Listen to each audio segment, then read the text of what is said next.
আমরা শুরু হয়ে গেলাম ফরাসি বিপ্লব এবং ফরাসি বিপ্লবের সময় আমাদের পুরোপুরি ইউরোপের ইতিহাসটা যেরকম ছিল, অর্থাৎ হচ্ছে ফ্রান্সের মানুষের যে দুর্দশা, সেখানে যে স্টেট ব্যবস্থা মানে ওই কি বলবো পর্যায়গুলো, সেগুলো আলোচনার বিষয়বস্তু। এবং যেটা 1789 থেকে 1799 সালের একটা ইতিহাস।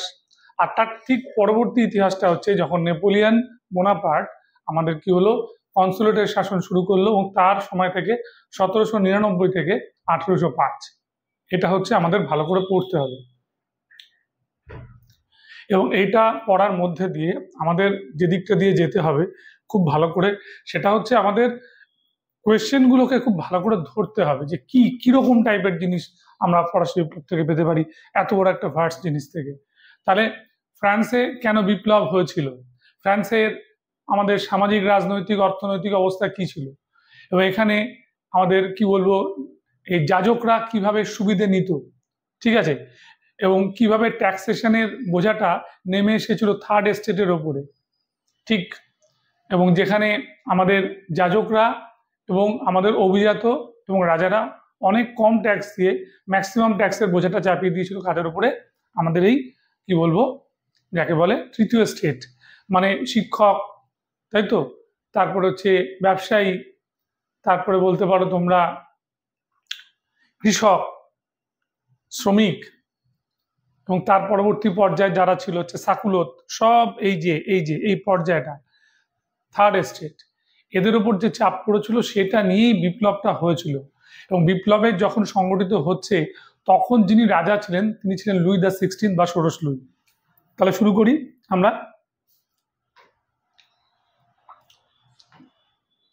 দেখো, পুরাতনতন্ত্র বা পুরনো ব্যবস্থা সেটা হচ্ছে ফ্রান্সের বিপ্লবের আগে, মানে 1789 সালের আগে আমাদের কি বলবো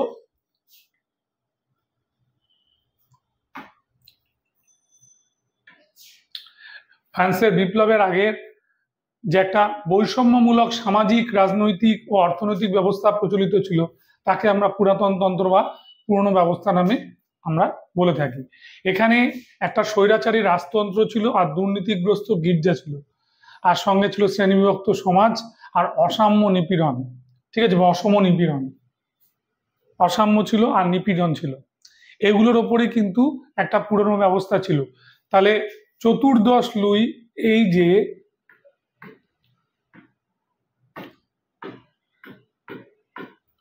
লুই থেকে হচ্ছে আমাদের ষোড়শ লুই পর্যন্ত, মনে থাকবে বেশ।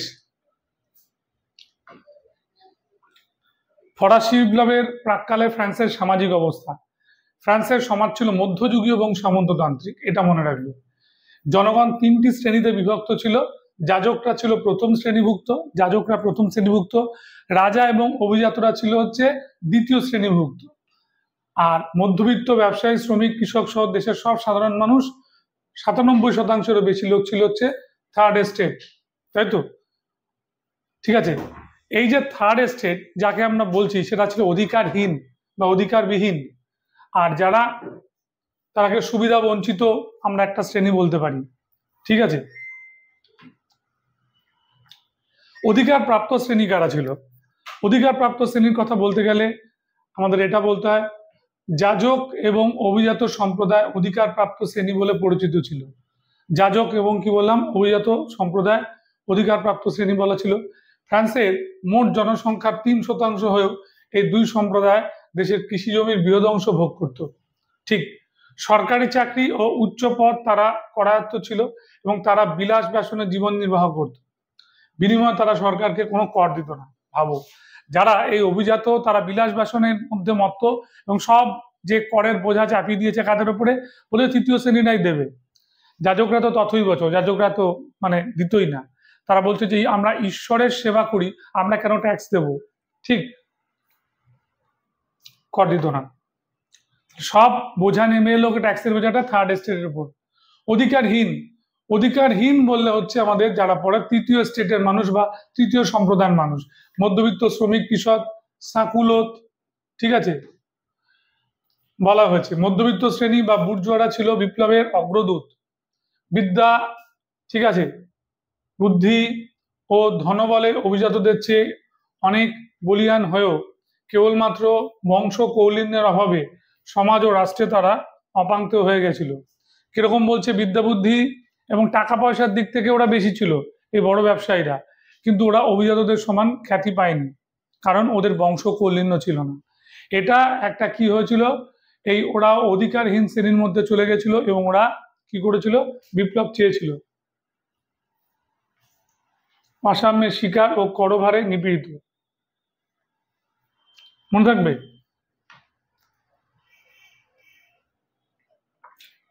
তৃতীয় সম্প্রদায় অথবা ফ্রান্সের তৃতীয় স্টেটের অন্তর্ভুক্ত যারা কারা ছিল, ফ্রান্সের মোট জনসংখ্যার 97 হবে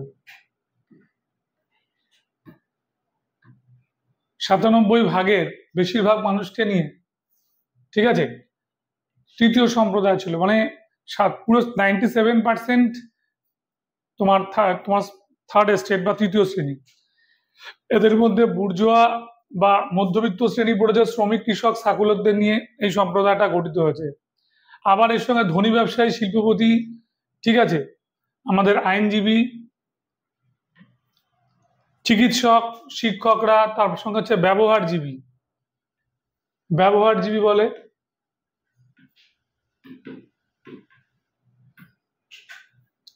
ঠিক আছে, এরাও পড়েছিল এর মধ্যে।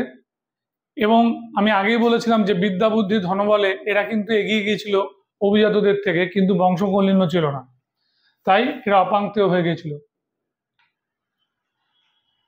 যাজকদের আয়ের উৎস, যাজকরা কোথা থেকে আয় করতো? খুব সুন্দর প্রশ্ন। সেটা হচ্ছে কৃষি জমির 1/10 ওদের গির্জার অধীনে করা হয়েছিল, এজন্য তাদের কোনো কর দিতে হতো না, ঠিক আছে। কৃষি জমির 1/10 ওদের ছিল, কোনো কর দিতে হতো না, ওরা খালি কৃষকদের দিয়ে চাষ করে নিত। কন্ট্রাক্ট অফ পয়েজি নামে এক চুক্তি অনুসারে রাজাকে তারা একটা স্বেচ্ছা কর দিত মাত্র, মানে দিতেও পারে নাও দিতে পারে, রাজা অনেক অনুরোধ করলে তারা দিত স্বেচ্ছা কর, ঠিক আছে। তারা জনসাধারণের কাছ থেকে টাইদ বা ধর্মকর, মৃত্যুকর, বিবাহ কর প্রভৃতি আদায় করতেন। মনে থাকবে, টাইদ বা ধর্মকর, মৃত্যুকর, বিবাহ কর, এগুলো সব আদায় করতেন, মনে থাকবে।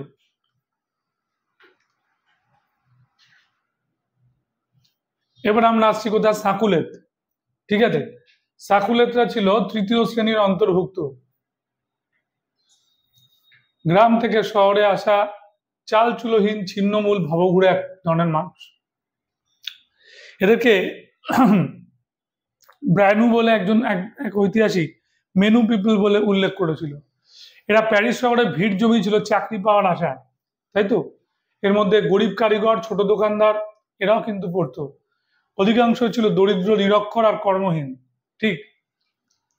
এবার দেখো, নিরক্ষর বলা হচ্ছে যে পড়াশোনা করাবার মতো পয়সাটুকু ওদের ছিল না। এবং আমি আবারও বললাম, প্যারিস শহরে এসেছিল কাজের আশায়, কারণ ওরা চাকরি বাকরি ছিল না। তারা দাঙ্গা হাঙ্গামার ভয় অভিজাত ধনী বুর্জোরা সন্ত্রস্ত থাকতো, ওরা প্রায় দাঙ্গা হাঙ্গামা বাজাতো, তাই তো। এরাই ছিল বিপ্লবের প্রধান শক্তি।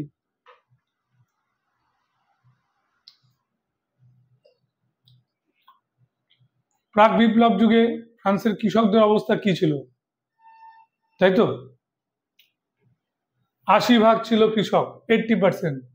তাদের আর্থিক ব্যবস্থা ছিল শোচনীয় এবং তারা সমাজ ও রাষ্ট্রে নানাভাবে নিপীড়িত হতো। অধ্যাপক ল্যাব্রুজের মতে 8শ শতকে ফরাসি কৃষকরা ছিল সর্বাপেক্ষা শোষিত, ঠিক। ল্যাব্রুজ কি বলছে, 8শ শতকে ফরাসি কৃষকরা সবচেয়ে বেশি শোষিত ছিল। রাষ্ট্র, সামন্তপ্রভু আর গির্জাকে তারা নানা ধরনের কর দিতে বাধ্য ছিল। তাদের আয়ের 4/5 কর মেটাতে চলে যেত। কি বলা হলো, আয়ের 4/5 কর ট্যাক্স দিতে গিয়ে বেরিয়ে যেত। তাহলে এই যে কৃষকদের মানে বলছে যে 97% বলছে তৃতীয় শ্রেণী, আবার 97%-এর মধ্যে আবার 80% হচ্ছে কৃষক, বা বলতে পারো গোটা আমাদের ওই ফ্রান্সে 80% হচ্ছে কৃষক ছিল, ঠিক আছে। এবং তারা রাষ্ট্র, সামন্তপ্রভু আর গির্জাকে নানা ধরনের কর দিত। বলে এতটা কর ওরা দিত যে বলছে 5 ভাগের ওদের এই যে যদি ওদের আয় 5/4 দিয়ে দিত, মানে ওদের কাছে পড়ে থাকতো কত, 1/5, তাই তো? 100 টাকা রোজগার করলে 20 টাকা পড়ে থাকতো, 80 টাকা ওরা ট্যাক্সে দিয়ে দিত। বেশ, এবার ট্যাক্স। ট্যাক্স নিয়ে কোয়েশ্চেন খুব খুব ইম্পর্টেন্ট, মনে রাখতে হয়, বিশেষ করে ধর্মকরটা খুব দেয়, আমি বলে দিই। তারপরে হচ্ছে এখানে ওই আমাদের ডাইরেক্ট ট্যাক্স কোনগুলো, ইনডাইরেক্ট ট্যাক্স কোনগুলো, এটাও তোমাদের পরীক্ষায় দেয়। দেখো এখানে রাষ্ট্রকে যেটা দিতে হতো তেইলি বা মোট আয়ের ওপর কর, রাষ্ট্রকে যে দেয় কর সেটা হচ্ছে তেইলি। ক্যাপিটেশন হচ্ছে উৎপাদন ভিত্তিক কর, প্রোডাক্টের উপরে যে ট্যাক্স দিই ক্যাপিটেশন, ঠিক আছে। ভিংটিএমে যেটা, সেটা স্থাবর অস্থাবর সম্পত্তির উপর কর। আমার যেটা আছে, ঠিক আছে, আমার যে মানে প্রপার্টিটা আছে তার উপরে আমি ট্যাক্স দিচ্ছি। এবার দেখো এইটা খুব পরীক্ষা দেয়, করভি। করভি হচ্ছে বেগার খাটা। এই বেগার খাটাটাকে তুমি একটা ট্যাক্স হিসেবে দেখছো। গ্যাবেলা হচ্ছে লবণ কর। এইডস হচ্ছে তামাক আর মদের উপর কর, মানে নার্কোটিক্স। নার্কোটিক্স এর উপর পড়ছে এইডস, ঠিক মনে থাকবে। করভি, বেগার খাটা, গ্যাবেলা, লবণ কর, ঠিক আছে। আর গির্জাকে যে করটা দিতে হতো তার নাম ছিল টাইথ বা ধর্মকর। টাইথ পরীক্ষা দেয়, গ্যাবেলা দেয়, করভি দেয়, এবং অবশ্যই দেয় হচ্ছে আমাদের আরেকটা ট্যাক্স, সেটা হচ্ছে এই যে টেইলি। এই কটা দেখে নেবে ভালো করে, আমি লাল মার্ক করে দিলাম। লেতর দা ক্যাশেটা কি? লেতর দা ক্যাশে হচ্ছে ফরাসি বিপ্লবের সময়, মানে আমরা রাজতন্ত্রের শাসন যখন দেখতে পাচ্ছি তখন হচ্ছে এক ধরনের গ্রেপ্তারি পরোয়ানা ছিল। গ্রেপ্তারি পরোয়ানাটার নামই হচ্ছে লেতর দা ক্যাশে, ঠিক আছে। এই পরোয়ানা জারি করে যে কোনো রাজপুরুষরা সাধারণ নাগরিককে বিনা বিচারে কারারুদ্ধ করে রাখতে পারত। ভাবো, বিনা বিচারে। হলো বাস্তিল দুর্গ, এইসব নিরপরাধ বন্দিতে পূর্ণ ছিল, মনে থাকবে। ইন্টেন্ডেন্ট নামক কর্মচারীরা বিভিন্ন প্রদেশে কেন্দ্রের প্রতিনিধি হিসেবে কাজকর্ম তদারকি করত। কি বললাম? প্রদেশে কেন্দ্রের প্রতিনিধি হিসেবে কাজ করত। এই ইন্টেন্ডেন্টরা মানে প্রচন্ড স্বার্থপর ছিল, এবং এরা কি করত, আমাদের এই ভারপ্রাপ্ত কর্মচারীদের উপর একটা কি বলবো, একটা স্বায়ত্তশাসন বলবো না কখনোই, একটা প্রভাব কায়েম করেছিল, তাই তো।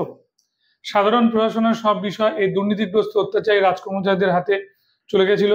নিজ স্বার্থ সিদ্ধির জন্য এরা অত্যাচারী হয়ে উঠেছিল, কারণ রাষ্ট্র ছাড়াও আরো যদি কিছু উপরি পাওয়া যায় মানুষের কাছ থেকে, তার জন্য অত্যাচার করত। তাই এদের বলা হয়েছিল কি, ইন্টেন্ডেন্টদের অর্থলোলুপ নেকড়ে। তাহলে এরা হচ্ছে এক ধরনের রাজকর্মচারী, তাই তো। এরা কেন্দ্রের প্রতিনিধি হিসেবে কাজ করত, আর এদের কি বলা হতো, রক্তলোলুপ নেকড়ে। এই দুটো পয়েন্ট সবচেয়ে ইম্পর্টেন্ট। বেশ, এবার বিচার ব্যবস্থার কথা এখানে বললে মনে রাখতে হবে, অভিজাতদের এখানে একচেটিয়া একটা প্রাধান্য ছিল। বিচারকদের অধিকাংশই ছিল অসৎ দুর্নীতিগ্রস্ত। বেশ, কোনো বেতন ছিল না, বিচারকরা কোনো বেতন পেত না, ওরা খালি জরিমানা করতো। ওই জরিমানার টাকাটাই হচ্ছে ওদের বেতন। জরিমানা থেকে প্রাপ্ত অর্থের সবটাই তারা পেতেন। অর্থদণ্ডের পরিমাণ ছিল অত্যধিক, বেশি করে ওরা জরিমানা করত। আইনের চোখে সবার সমান অধিকার সেখানে স্বীকৃত ছিল না। আর এদেরকে মদত দিত কারা? এদেরকে মদত দিতে হচ্ছে এই রাজকর্মচারী এবং অভিজাতরা। হলো ফ্রান্সের বিদেশ নীতি যদি বলতেই হয়, তাহলে আমরা পঞ্চদশ লুইয়ের কথা বলতে পারি। পঞ্চদশ লুই জড়িয়ে পড়েছিল উত্তরাধিকার সংক্রান্ত যুদ্ধ ও সপ্তবর্ষীয় যুদ্ধে অংশ নিয়ে ব্যর্থ হলো। উত্তরাধিকার যুদ্ধ, ঠিক আছে, অস্ট্রিয়ার উত্তরাধিকার যুদ্ধ, আর ঠিক পরেই সপ্তবর্ষব্যাপী যুদ্ধ, যেটা আমাদের 1756 থেকে 1763 পর্যন্ত তোমার টানা কন্টিনিউ করেছিল। এবং এইটা করতে গিয়ে, নিজের মান মর্যাদা রক্ষা করতে গিয়ে, একটা আন্তর্জাতিক রাজনীতিতে নিজের ভাবমূর্তি তুলে ধরতে গিয়ে কি করেছিল, বিপুল অর্থ ব্যয়ের মধ্যে জড়িয়ে পড়েছিল, ঠিক আছে। ফরাসি রাজকোষ শূন্য হয়ে পড়ে। ষোড়শ লুই আমেরিকার স্বাধীনতা যুদ্ধে অংশ নিলে ফ্রান্সের অর্থ সংকট আরো তীব্রতর হয়। 1776 আমেরিকান ওয়ার অফ ইন্ডিপেন্ডেন্স, তাই তো? উনি যখন অংশ নিলেন তার আগে 76-এ তো আমাদের আমেরিকান ওয়ার অফ ইন্ডিপেন্ডেন্সটা যুদ্ধে জিতে গেল জর্জ ওয়াশিংটন। সেখানে যখন উনি অংশগ্রহণ করলেন তখন ওনার মন্ত্রী নেকার বলেছিল যদি আর একটা গোলা ফাটে, আর একটা গোলা যদি বাস্ট করে, তাহলে ফ্রান্সের অর্থনীতিটা ওই রকম শব্দ করে ফেটে যাবে। ঠিক আছে, তিনি স্টেটস জেনারেলের অধিবেশন ডাকতে বাধ্য হন, যা ফরাসি বিপ্লবকে কি করেছিল, ত্বরান্বিত করেছিল। মনে থাকবে। বেশ, স্টেটস জেনারেল দিয়েই কিন্তু বিপ্লবটা সম্পন্ন হয়েছিল। অর্থনৈতিক কারণ বিপ্লবের পেছনে, সেটা হচ্ছে অষ্টাদশ শতকের শেষ নাগাদ, ধরে রাখো 1780। ঠিক আছে, ফ্রান্সের রাজকোষ একেবারে অর্থশূন্য হয়ে পড়েছিল, রাজস্ব ব্যবস্থা ছিল একটা বিভ্রান্তিমূলক। ঠিক, এবং অমিতাভ বাহিতা যাজক ও অভিজাতদের কর না দেওয়া, সরকারি কর্মচারীদের একটা অসাধু উপায় অবলম্বন করা, ঠিক আছে, ব্যয় সংকোচে সরকারের কোনো ইচ্ছা ছিল না, মুদ্রাস্ফীতি, বেকারত্ব, শস্যহানি, খাদ্যাভাব একেবারে ফ্রান্সকে পুরোপুরি কি বলবো আর্থিক বিপর্যয়ের শেষ সীমায় এনে ফেলেছিল। জর্জ লেফেভার মাতিয়ে এরা বলেছিল যে আর্থিক সংকট বিপ্লবের মূল কারণ। আর মোর স্টিভেন্স বলেছিল যে ফরাসি বিপ্লবের কারণ হচ্ছে দুটো, একটা হচ্ছে অর্থনৈতিক এবং আর একটা হচ্ছে রাজনৈতিক। হলো অর্থনৈতিক কারণ, অর্থনৈতিক কারণটা বলা হলো এখানে, বলে দিয়েছি আমি আর্থিক সংকটের কথাটা।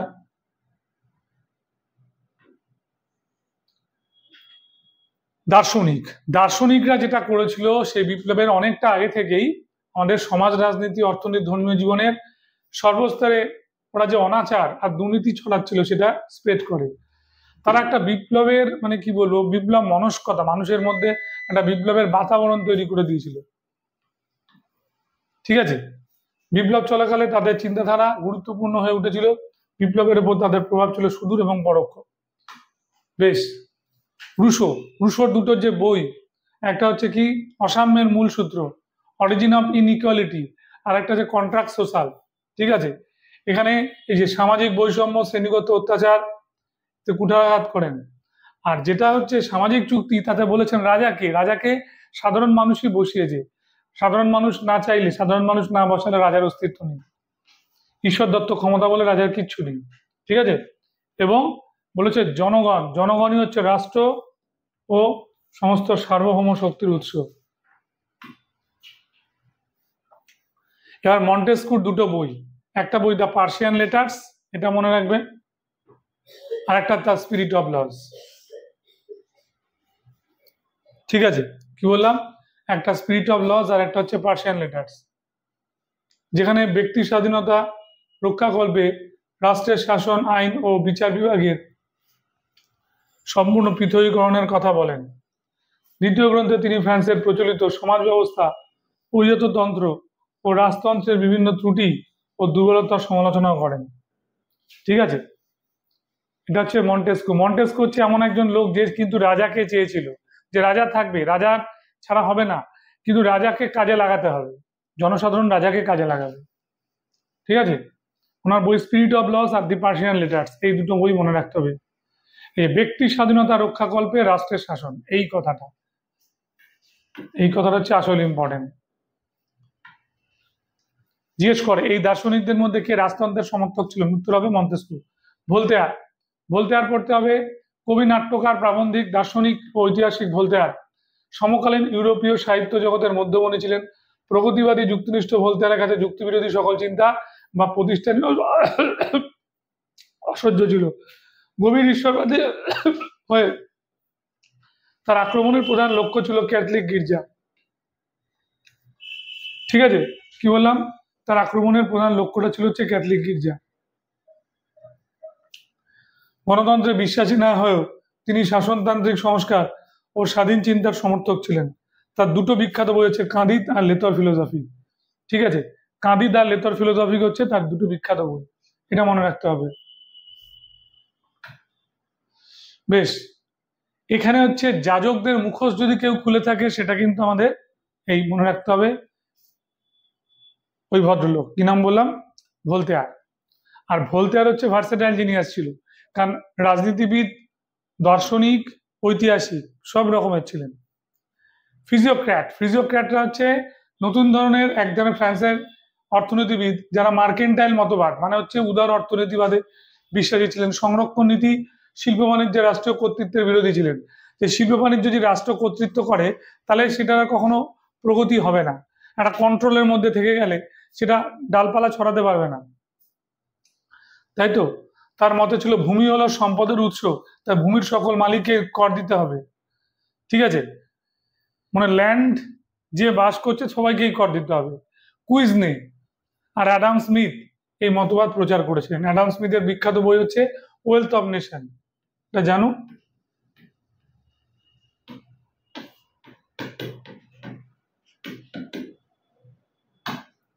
ঠিক আছে। বিশ্বকোষ 1535টা খণ্ডে লিখেছিল ডেনিস দিদোর আর ডি'অ্যালেমবার্ট। তারা এখানে যেটা করেছিল ধর্ম, রাজনীতি, সমাজ, অর্থনীতি, শিল্প, সাহিত্য, ঠিক আছে, দার্শনিকদের বিভিন্ন যুক্তিগ্রাহ্য আলোচনা এগুলো নিয়ে আলোচনা করেছিল। তারা মানুষকে যুদ্ধ, রাষ্ট্র এবং ধর্মীয় জীবনের ত্রুটি বিচ্ছুতি সম্পর্কেও সচেতন করেছিল, তাই তো। তাহলে যেমন ভাবে ফিজিওক্র্যাটরা আমাদের বাণিজ্যগুলো নিয়ে কথা বললো, তেমন আমাদের কি বলবো একটা এডুকেশনালি মানে শিক্ষামূলক একটা জ্ঞান দিয়ে ওরা যেটা করেছিল ধর্ম, রাজনীতি, সমাজের, অর্থনীতি সব জায়গার ওপরে যুক্তিগ্রাহ্য আলোচনাগুলো করেছিল। যেমন বলছে যে ফ্রান্সে আমাদের যে ফাটল ধরেছে, যে অর্থনীতির ফাটল ধরেছে সেটাকে চোখে দেখানো হচ্ছে না, কিন্তু জনগণ তোমরা বোঝার চেষ্টা করো যে এগুলোই, ঠিক আছে, কি করে নতুন পুঁজিবাদী অর্থনীতিবিদকে সরকার আটকে দিচ্ছে, যার জন্য তোমাদের একটা প্রগতি আটকে যাচ্ছে। এগুলো বলেছিল আমাদের এই ফিজিওক্র্যাটরা, ডেনিস দিদোর আর ডি'অ্যালেমবার্ট। অভিজাত বিদ্রোহের ক্ষেত্রে এটা ভালো করে মনে রাখবে, আমাদের এই যে রাষ্ট্রের আর্থিক সংকট মোচনের উদ্দেশ্যে ফরাসি সম্রাট ষোড়শ লুই যাজক ও অভিজাত সম্প্রদায়ের উপরে কর আরোপের চেষ্টা করলে এই বিবাদটা শুরু হয়েছিল। ক্ষুব্ধ সম্রাট প্যারিস পার্লামেন্টের 2জন সদস্যকে নির্বাসিত করেন। ঠিক কেন? ওরা কর দেব না বলেছিল, যে রাষ্ট্রের প্রয়োজন, কর চাইছে কিন্তু অভিজাতরা কর দিচ্ছে না।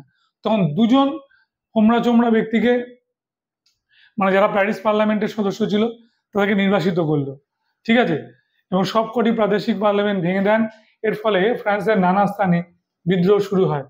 এই বিদ্রোহ অভিজাত বিদ্রোহ নামে পরিচিত।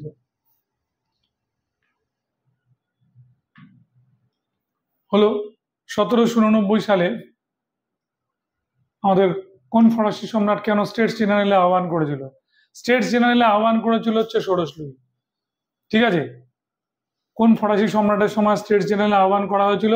ষোড়শ লুইয়ের সময়, ঠিক আছে। আর্থিক সংকট থেকে মুক্তি পাওয়ার জন্য অভিজাতদের উপর একটা কর আরোপ করার সিদ্ধান্ত নিয়েছিলেন তিনি। অভিজাতদের বক্তব্য ছিল যে স্টেটস জেনারেলের সম্মতি ছাড়া নতুন করে কর আরোপ করা অবৈধ। স্টেটস জেনারেল যদি বলে তাহলেই আমরা কর দেবো, নচেত নয়, ঠিক আছে। তা রাজাকেও একটা আইনের মাধ্যমে আসতে হবে। তখন যেটা 1612 সালে হয়েছিল সেটা 175 বছর মানে 1789 সালে সে স্টেটস জেনারেলের অধিবেশনের আহ্বানে ওরা বাধ্য হয়েছিল, ঠিক আছে, আর্থিক সংকট মোচনের জন্য।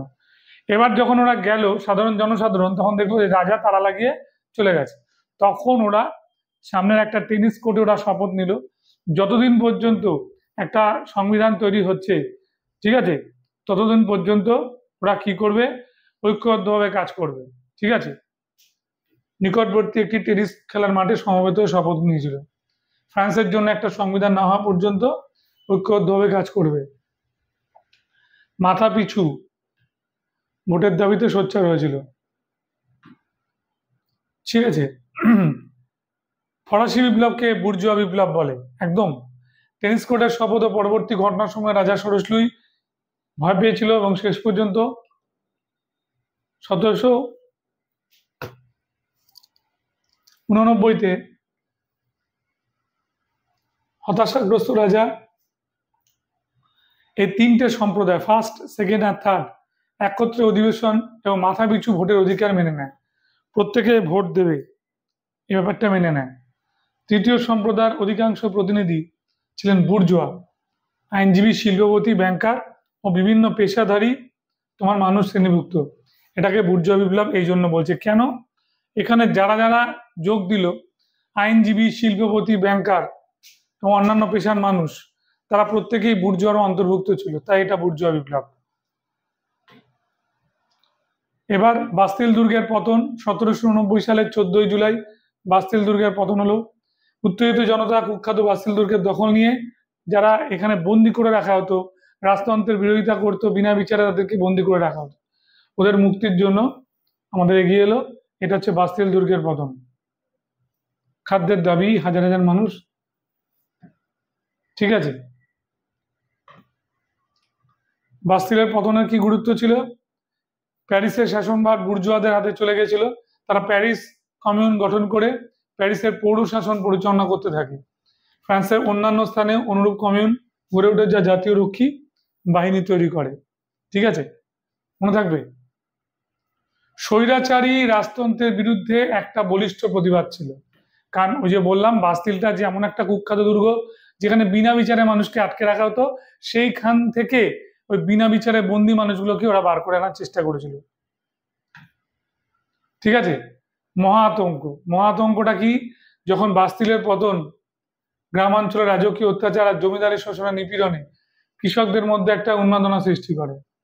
তারা জমিদার ও সামন্ত প্রভুদের উপরে আক্রমণ শুরু করে, ঠিক আছে। কারণ সামন্ত প্রভুরা তাদের জমি জমা নিয়ে ঝামেলা শুরু করেছে, আর জমিদার তো ওদের কাগজপত্রগুলোকে নষ্ট করে দিয়েছে। ওরা যে ওই কাগজপত্রের মালিকানা, ঠিক আছে, জানা যাবে না। গুজব রটে যায় যে গ্রামের কৃষকদের সাহায্য করবার জন্য, যারা জমিদারদের এই সমস্ত লুট করছে তাদেরকে সাহায্য করবার জন্য ভাড়াটে গুন্ডা আনা হয়েছে, ঠিক আছে। ভাড়াটে গুন্ডা আনা হয়েছে এবং তার সঙ্গে কিছু সেনাবাহিনী আছে। এই মহা আতঙ্কটা ছড়িয়ে যায়, ঠিক আছে। অ্যাকচুয়ালি এটা একটা গুজব ছিল। মহাতঙ্কের পরিণতি, এই যে অত্যাচারের প্রতীক জমিদারদের খামার বাড়ি, গির্জা ধ্বংস করে দেওয়া হয়েছিল, ঋণপত্রগুলো জ্বালিয়ে দেওয়া হয়েছিল, তাহলে আর কত ট্যাক্স দিতে হবে তার কোনো প্রমাণ থাকবে না। গ্রামাঞ্চল থেকে সামন্ত প্রভু ও তাদের কর্মচারীদের বিতাড়িত করা হয়েছিল। এক কথায় গ্রামাঞ্চলে পুরাতন তন্ত্র একেবারে ভেঙে পড়ে, মনে রাখবে, ওল্ড রিজিম, ঠিক আছে, এটা ভেঙে পড়ে। মহাতঙ্ক, ঠিক। তাহলে ভালো করে দেখে রাখো যে গির্জা ধ্বংস করা, ঋণপত্রগুলোকে পুড়িয়ে ফেলা, তার কোনো প্রমাণ রাখেনি। এবার ফ্রান্সের ইতিহাসের 4 আগস্ট, এই দিনটা হচ্ছে 14 জুলাই আমাদের বাস্তিল দুর্গের পতনের পর এই যে কৃষকরা জমিদার ও সামন্ত প্রভুদের উপর আক্রমণ করেছিল, ঠিক আছে। এই অবস্থায় অভিজাত আর বুর্জোয়ারা 4 আগস্ট জাতীয় সভার অধিবেশনে তাদের সব সামন্ততান্ত্রিক অধিকারগুলি ত্যাগ করে ছেড়ে দিল। ওরা 4 থেকে 11 আগস্টের মধ্যে মোট 30টি ডিগ্রি দ্বারা জাতীয় সভ্য অবশিষ্ট সামন্ততান্ত্রিক সত্ত্ব বাতিল করে দেয়, ঠিক আছে। জাতীয় সভ্য না, জাতীয় সভা যে অবশিষ্ট সামন্ততান্ত্রিক সত্ত্বগুলো ছিল এগুলোকে বাতিল করে দেয়। রাজতন্ত্রের শবযাত্রা, কোন সময়টাকে রাজতন্ত্রের শবযাত্রা বলা হলো? যখন 1789 6 অক্টোবর রাজা ষোড়শলুই প্রাসাদ আক্রমণ করা হলো। কারা করলো? জনতা, সাধারণ জনতা। তখন রাজপরিবার আর রাজা পালিয়ে যাওয়ার চেষ্টা করলো।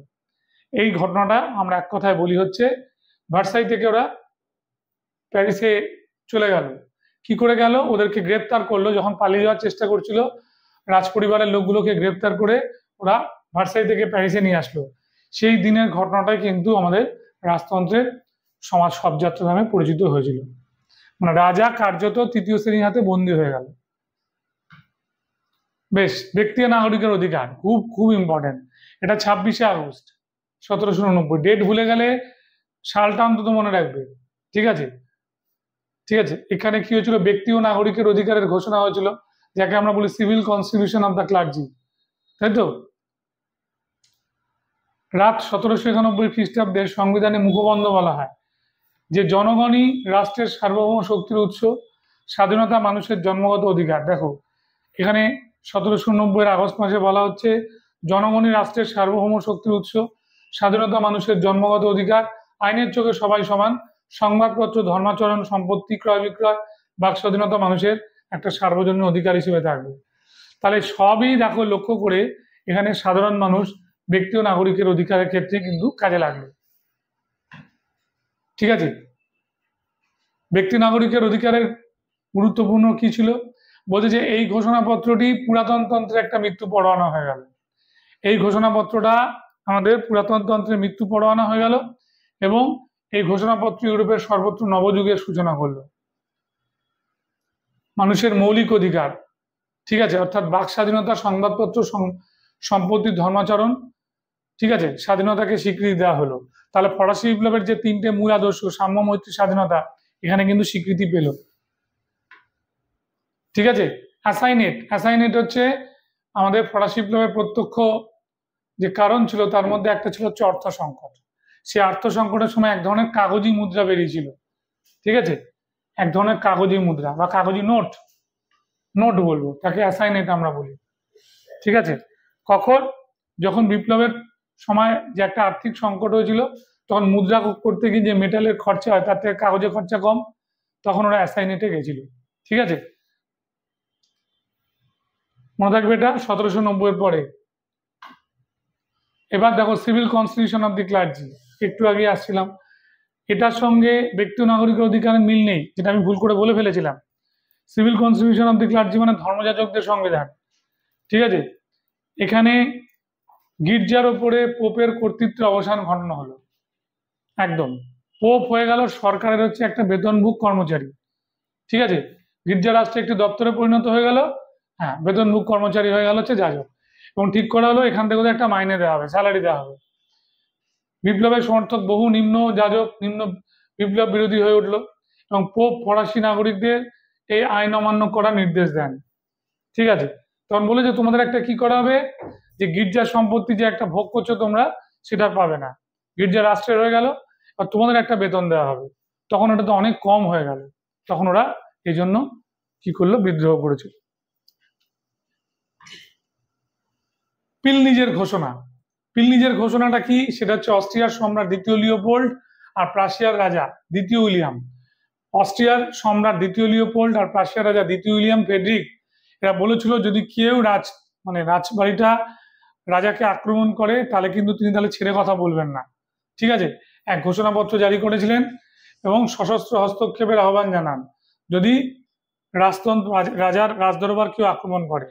এই ঘোষণাপত্রটা হচ্ছে পিলনিজের ঘোষণাপত্র, মানে রাজাকে রক্ষার কথা অ্যাকচুয়ালি বলেছিল।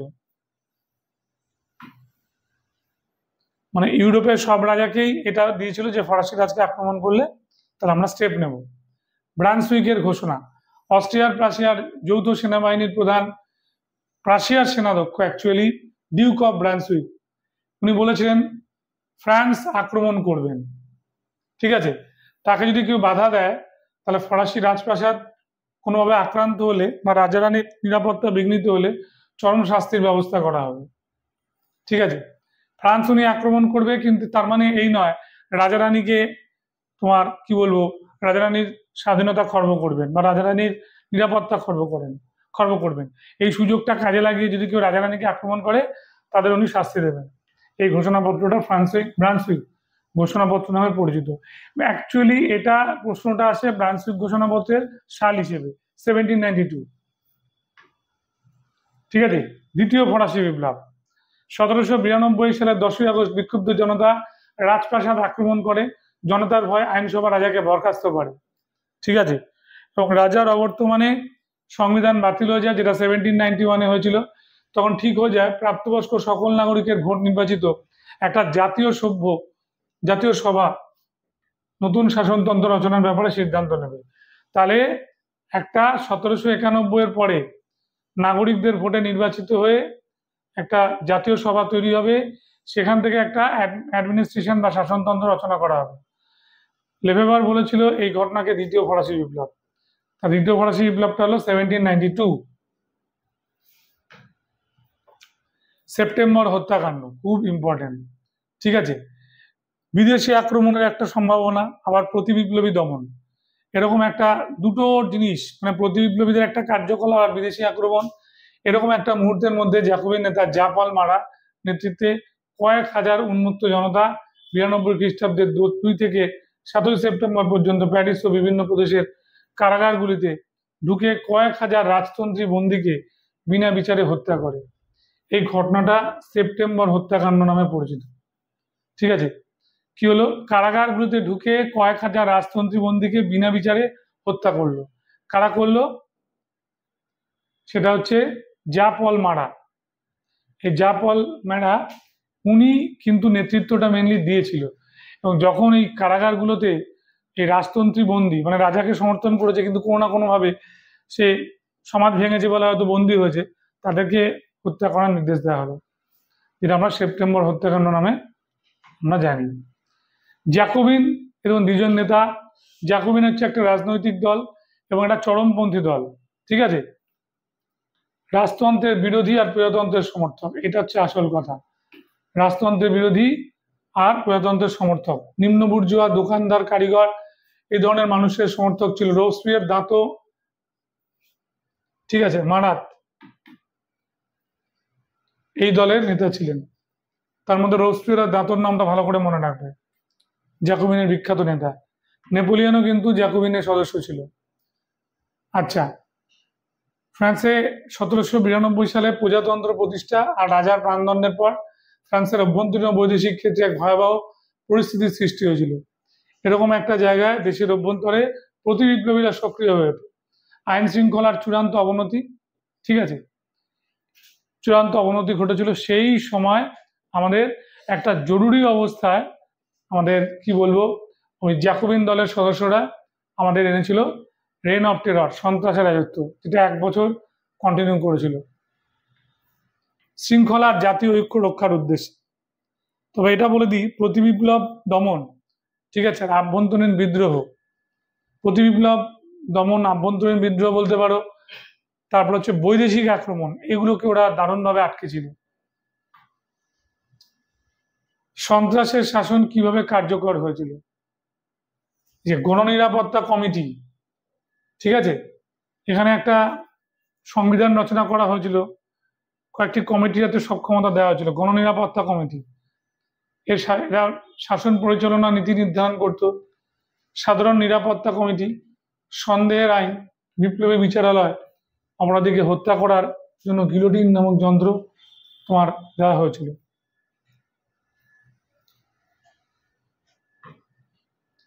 হলো গণনিরাপত্তা সমিতি, জননিরাপত্তা সমিতি। গণনিরাপত্তা সমিতি ফ্রান্সে সন্ত্রাসের শাসনের প্রধান হাতিয়ার ছিল, ঠিক আছে, এবং এখানে জানবে আমাদের কি হয়েছিল, এই কমিটির হাতে ফ্রান্সের বা সন্ত্রাস শাসনের সব প্রশাসনিক ক্ষমতা কেন্দ্রীভূত ছিল। এটা কার্যকরী ছিল 93-এর 6 জুলাই থেকে 94-এর 27 জুলাই, ঠিক আছে। এখানে যে মন্ত্রীদের নিয়ন্ত্রণ, বৈদেশিক নীতি নির্ধারণ, শান্তি শৃঙ্খলা রক্ষা এই কমিটির উপরেই এসেছিল। সন্দেহের আইন, ল অফ সাসপেক্ট, যদি কাউকে মনে করা হয় যে সে রাজতন্ত্রী, ঠিক আছে, সেটা কৃষকই হোক, সাধারণ নাগরিক হোক, যেই হোক, তাহলে তাকে কি করা হবে, ল অফ সাসপেক্টে নিয়ে যাওয়া হবে কোথায়, বিপ্লবীর বিচারালয়, সেখানে বিচার করা হবে, দোষী সাব্যস্ত হলে বিপ্লবের বধ্যভূমি এবং সেখানেই প্রাণদণ্ড দেওয়া হবে, গিলোটিনে তার মুন্ডু কেটে নেওয়া হবে। সন্দেহের আইন বা বিপ্লব বিরোধী সন্দেহে যে কোনো ব্যক্তিকে গ্রেপ্তার করা যেত। বিপ্লবী আদালতে বিচার, যা যা বললাম। 50,000 বিপ্লবী কমিটি গঠিত হয়েছিল সমগ্র ফ্রান্সে। 93 সেপ্টেম্বর 4 জন বিখ্যাত নেতা যারা হারিয়েছিল, প্রাণ হারিয়েছিল, রানী মেরি আটোয়ানেট, চিরঞ্জীব দলের পরামর্শদাত্রী মাদাম রোলা, 2 জন মহিলা, বৈজ্ঞানিক বেইলি, জ্যাকোবিন নেতা দাঁতো, আরেকজনে বলে দিই ল্যাভয়েসিয়ের, বিখ্যাত বিজ্ঞানী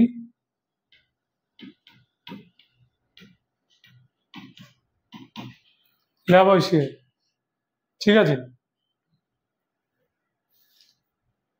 লাল সন্ত্রাস,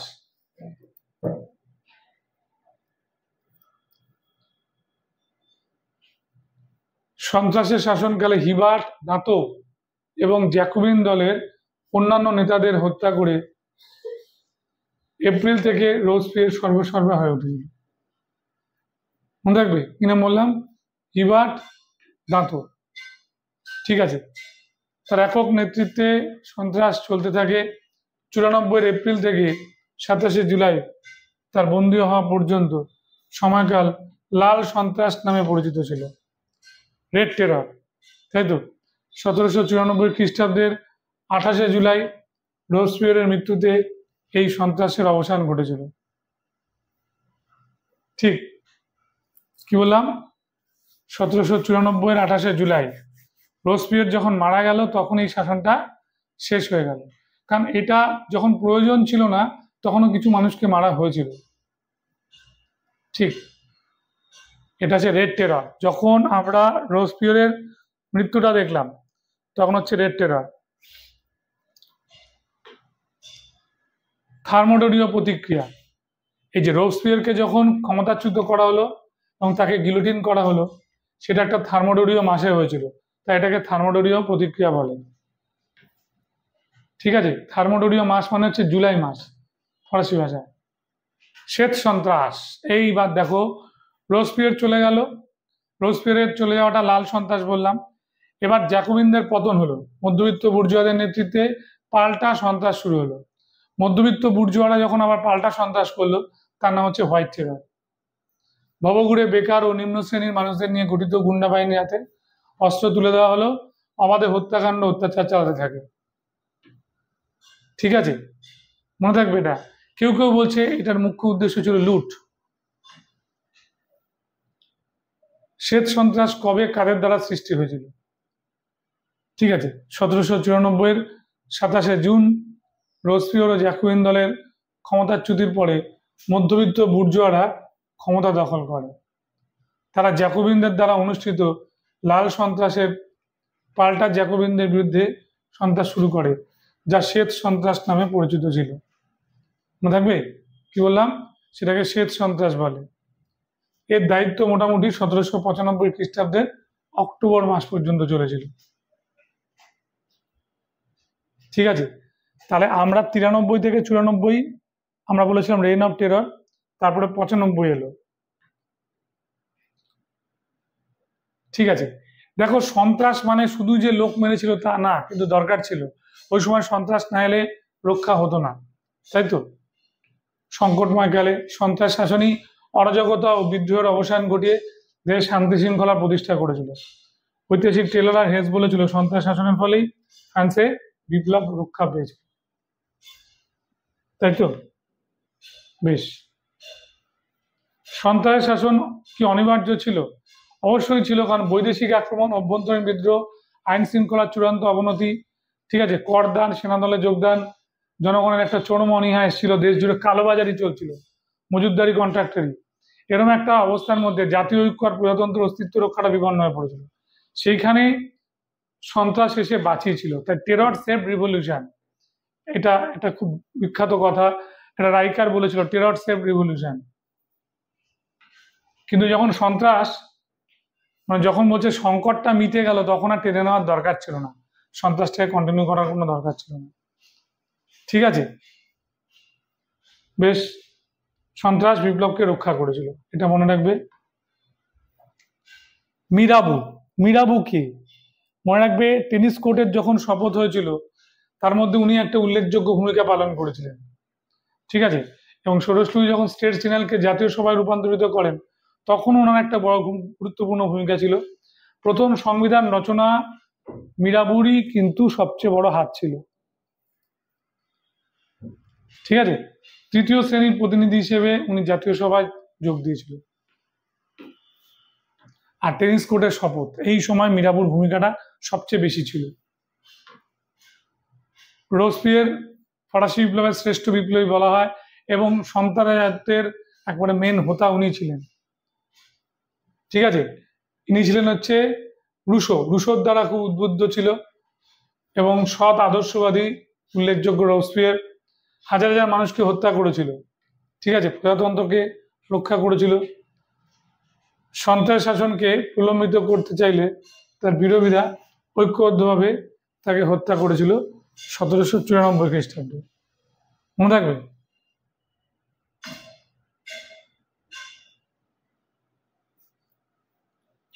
এবার ফরাসি বিপ্লবের মূল আদর্শ কি ছিল? এই সাম্য, মৈত্রী ও স্বাধীনতা মূল আদর্শ। স্বৈরাচারী রাজতন্ত্র, পুরাতন্ত্র, শ্রেণীবিভক্ত সমাজ ব্যবস্থার অবসান ঘটিয়ে ফ্রান্সে উদারতন্ত্র, গণতন্ত্র, জাতীয়তাবাদ, সাম্য ও ন্যায়ের প্রতিষ্ঠা করতে চেয়েছিল, ফরাসি বিপ্লব চেয়েছিল। ফরাসি বিপ্লব কি বুর্জোয়া বিপ্লব? দেখো, শুরুটার দিকে তুমি বুর্জোয়া বিপ্লব অবশ্যই বলতে পারো, তাই তো, বুর্জোয়া স্বার্থ প্রতিফলিত হয়েছিল, কিন্তু শেষ দিকটায় নেতৃত্ব দিয়েছিল কারা জানো? সর্বহারা শ্রমজীবী শ্রেণী, ঠিক আছে, এবং কিছুটা হলেও সাকুলত। তখন কিন্তু বুর্জোয়াদের হাতে আর রাশটা থাকে না, তাই সেদিক থেকে বলা যাবে না। এবার যদি তুমি সর্বহারা শ্রমজীবীকেও বুর্জোয়ার মধ্যে ধরে নাও, তাহলে তুমি বলতে পারবে, নচেত না।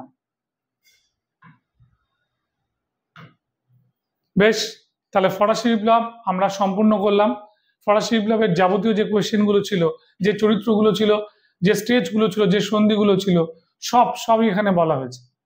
আমরা পরের পর্বে চলে যাব নেপোলিয়ন বোনাপার্ট মানে ফরাসি বিপ্লবের দ্বিতীয় পর্বে।